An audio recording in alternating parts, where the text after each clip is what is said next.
Good morning, everybody. Happy Wednesday. Welcome into today's Freightwaves Now Community Spotlight. I'm Kaylee Nix, and we are here on this Wednesday catching up with the one and only Alan Adler, here to talk a little truck tech. And Alan, today we've got a pretty exciting three-way partnership to talk about, and not necessarily brand new news, but news that is continuing to develop. Talk to us a little bit about Greenlane.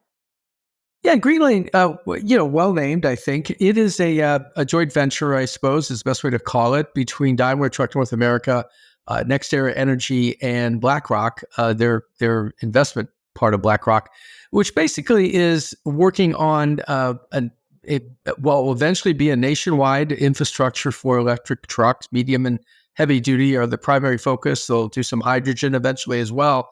But it's a big number. It's over $650 million that they're putting into it. They're just now beginning to launch their first sites, which will sort of be in that corridor between Los Angeles and Las Vegas, and then next to Southern Nevada and some other places like that.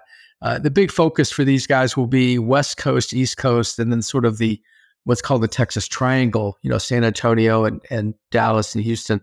And so, lots of work to do to get both sites as well as, energy onto site, things like that. So Patrick McDonald King, who is the CEO formerly of EV Connect, took that job last September. He's now bringing it closer to launch. They will launch the first 3 sites this year. So we just have a good discussion, sort of all things infrastructure with him.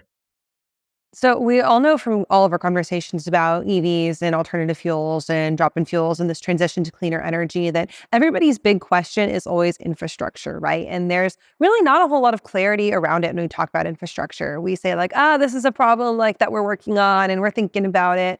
But this investment in the partnership with BlackRock, I think adds a lot of credibility and tangibility to the future of these infrastructure developments, right? We see private equity seeing that this is a very, very viable investment. What type of message does this send to our other folks who are looking at developing infrastructure now that we see Greenlane and Daimler NextEra having this backing from a really prolific private equity firm?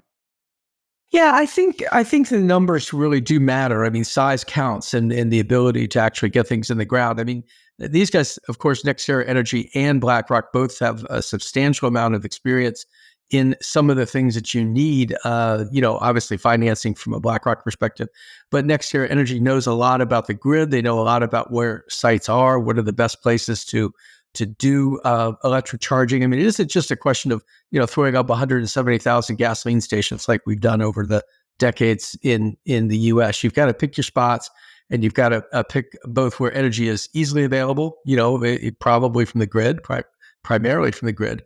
And then you've also got to make sure that it's somewhere where the trucks are going to be, where they need charging and where they need reliable charging. Among the things that Greenlane's talked about is being, available or uptime 97% or greater.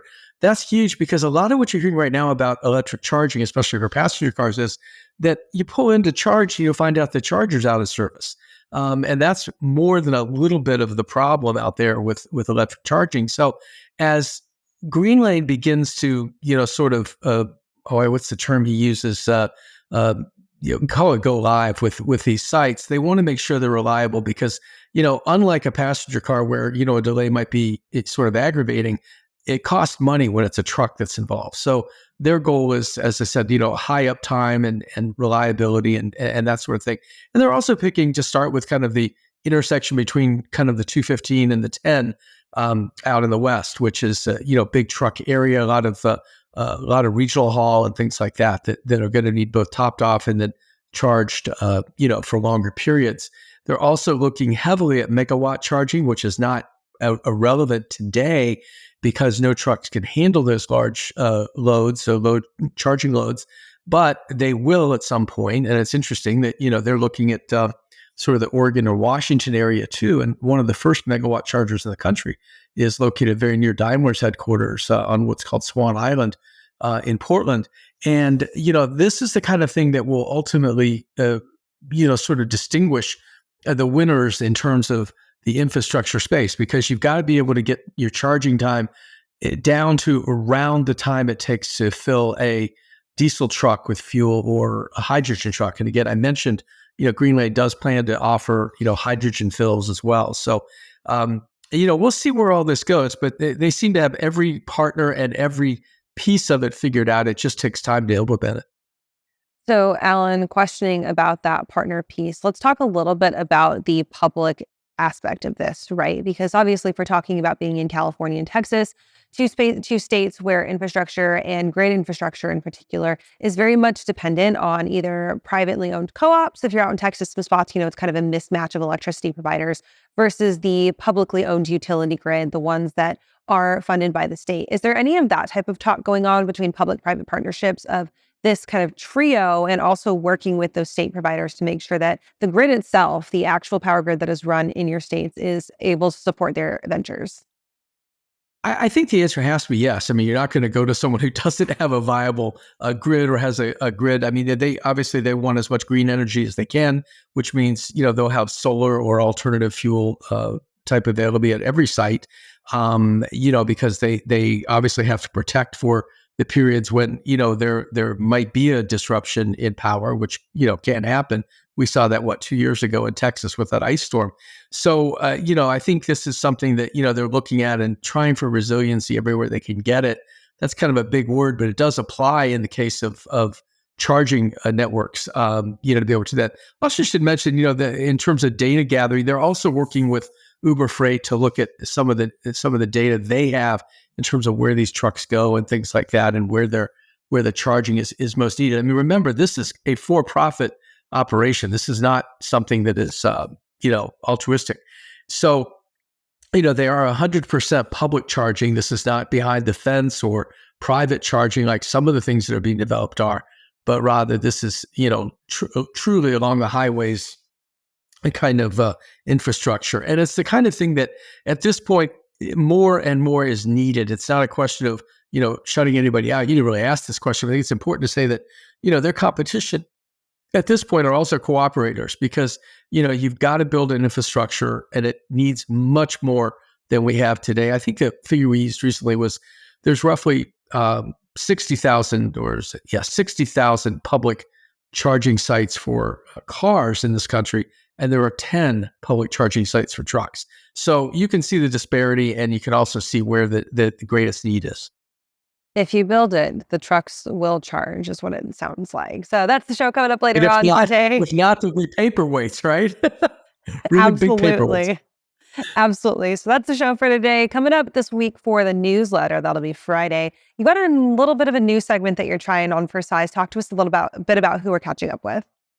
Yeah, well, it's called Catching Up With. I mean, that may not be the most original title you've ever heard, but it's something that is applicable here, because we've talked with Daniel Barrow from Automotive. They have some very interesting technology around by-wire driving that is completely driving without any mechanical connections. They have already now gotten the sign off for this. It's the first company that has completely by-wire system for powertrain or for driving, and that means the brakes and the steering and the motors and everything all operate by sensor rather than by mechanical connection. That's huge, really. I mean, it's been talked about for years, but to actually pull all that together, and then they have this, I think unique is the right word, recorner